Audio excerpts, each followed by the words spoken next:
Hello, this is Getting Miles. I want to take a minute, try to walk you through a project I worked on recently for actually a job interview with the state of Utah. Um, it was actually really interesting. I wanted to kind of walk you through it. I got some questions asked me about it, and I thought, I should make a video about this. So, um, the uh, the project is using some AI to automate some things. So the 5,000 foot view was um, there are tons of knowledge questions that have to do with government. This particular state, they have what's called basically a part-time legislature. So the legislature is only there for 45 days. So they're not professional legislators. So anything that could help legislators become more involved or more informed about processes and rules would be incredibly helpful. So the idea was, hey, what if I built an AI that they could ask questions to about the budgetary process? Because they're not experts, and so they're trying to decide what they can and can't do at 3 a.m. when there's no one else around, right? And they could ask a question to the bot, and it would give them correct information. An ideal application for this is a RAG, or ideal solution is a RAG. All right, that stands for Retrieval Augmented Generated, right? Basically, a RAG is an AI model where the AI will only pick the most relevant documents in generating a response. This is what pretty much everyone does, right? If you're Googling anything nowadays, that's a RAG. It's a very, very good RAG, but it's a RAG. And so when the simple way to explain it here is actually right here. When you ask your question, the model will take your question and convert it into what's called an embedding, basically a series of numbers that explains what you're talking about in a way that the computer understands. And then it will compare your question embedding to all the document embeddings it has and find a match, or at least what is the best match it can based upon your question. And then it will just generate a response based on the documents returned. So in this example, a very, very basic example would be like this idea here, right?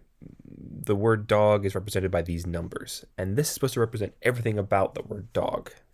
That it's furry, that it's a noun, that people like it, right? Or et cetera, right?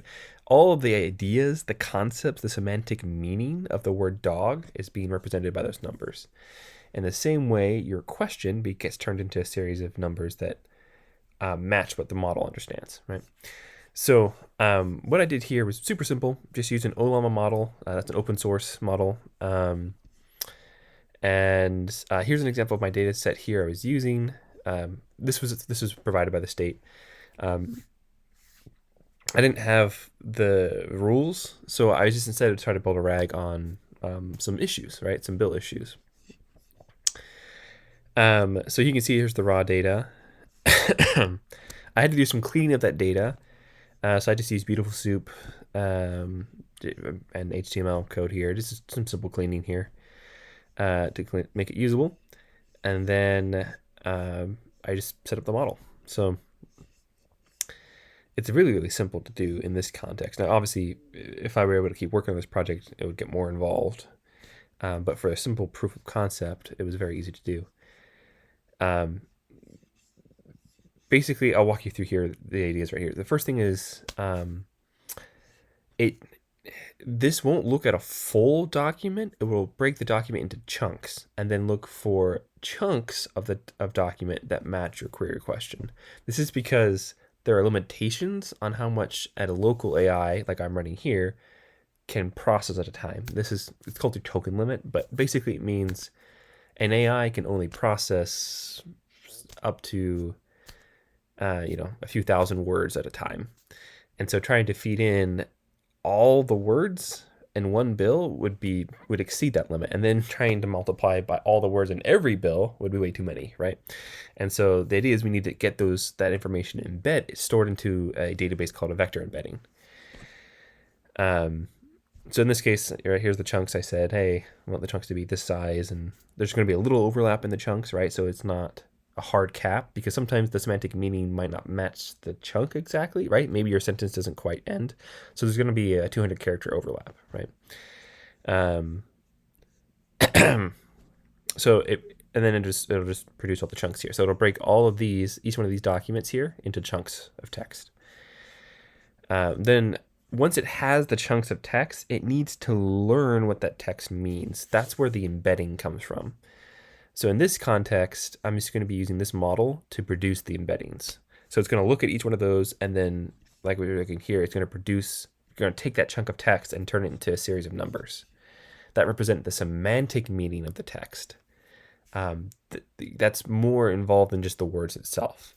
The semantic meaning deals with, for example, the word bank could have two different meanings depending on the context, right? A bank could be a financial institution, or a bank could be like a river bank, right? And the context matters. The way that context is understood is in the terms of its semantic meaning, which is, again, that series of numbers. The idea would be these numbers represent like the difference between the words like dog and puppy, right? These are similar in meaning, but different. They're distinct in their semantic meaning, but would have a similar semantic meaning, which is why these numbers are close to each other in this example, right? So the same idea in your chunks of documents, a section of document talking about budgetary code, right, would have a certain semantic meaning, and if you ask a question about that, it would match, right? It would find, oh, I understand these here are similar. Now, a base model probably won't understand it. We probably want to do a little bit of training on it, but it's just a simple way to do that, right? So again, it's going to take that model and then feed all the documents through it and produce those embeddings and then store it in a vector DB. And then we have the retriever. And the retriever is the part that will go try to find the most relevant document when generating. So yeah, it's pretty simple to set up here. And then what I did here was a series of just example questions I was trying to play with. So I was trying to think, hey, what kind of questions could I ask this? And I said, hey, what bill has the most words? Now this is the tricky part. A RAG is only looking for relevant documents to return a result. It is not built to answer general questions like, hey, which bill has the most words? It's just trying to find, like we're saying, trying to find a document that matches your question, a chunk of text that matches your question. If there was a chunk of text that says this bill has the most words, then it would match that. But because that's not there, it's not really equipped to answer that. So instead what it's doing is it's just trying its best to figure that out. We would have to adapt that for that to work, which would be a way to make this project grow in future. Another question I asked is, hey, what are these documents about, right? And again, it's not prepped for the idea of answering a general question about all the documents like that. What it's doing instead is just trying to find a chunk of document code that talks about it. And it says, well, it picked four topics of bills that it was passed and tried to pick the best it could here. So in this case, again, it's not prepared for a general question like this.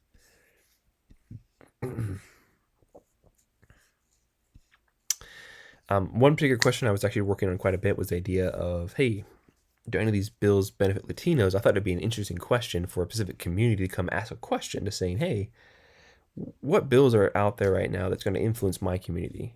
So I know how to respond, right? Are they going to be good bills? Are they bad bills? Are they meant to benefit me? It was interesting to see how Olama's model responded to this, because initially the temperature in an AI is just how creative it's allowed to be, how random. And the temperature was pretty high, so it was thinking things like, well, a library would probably help the Latino community because it's a library, and that would probably benefit it. But the thing was, you had to ask the questions like, well, that library bill was not specifically targeting the Latino community or meant to benefit the Latino community. It wasn't directed towards that community. And it kind of assumes some bias to say, well, why would you think the Latino community would be more benefit from a library than another, right? And so it's an interesting, is it that good? Is that bad? Should we allow that, right? It's a lot of questions to ask. But anyways, you talk about that in the comments, right? The one thing it did do pretty well is when you give it a very specific prompt. You said, hey, I want to know about this bill. Can you summarize it for me? And it says, sure. Here's the thing about the bill. This is what it's about. This is the line items it's got in there, right? And it gives you a summary. Now, this was a very useful use case because in the legislature, every analyst has to produce what's called a fiscal note to help the legislature know what's going on, right? And the physical note takes time to explain all the changes and how it would impact the budget and what it's meant to do, right? And so, um, if you could write something that would automate that process, it would be immensely beneficial, right? Your people are freed up; they can now handle all their problems. It's a huge use case for AI. Um, and in this case, I was able to figure that out pretty well. So we can refine this a little bit more. Tell it to avoid phrases like "hey, avoid the context provided" and everything else. You can just put that into the query. Um, but yeah, in the end, this was a really interesting project to work on. I worked on this while I was actually in the airport. I was flown out there to work on this, and I sat there and just kind of worked on this while before I flew back. This was kind of an added bonus. The main point of this one was actually to do dashboarding, that kind of stuff. But for a simple kind of proof of concept of, hey, this is kind of what a RAG does, how it works, trying to explain some things under the hood, I thought it was worth talking about. And kind of answering some questions I was asked while I was building it. There's a lot of ways that I want to keep working on this to improve it, but given the time limitations, I had to move on to some other projects. But still, I just kind of wanted to explain a little bit more about what AI can do, and I'm really excited about it, right? Where they can try to work with this, and yeah, I just wanted to pass that on, and hope it's helpful to you. Thank you very much.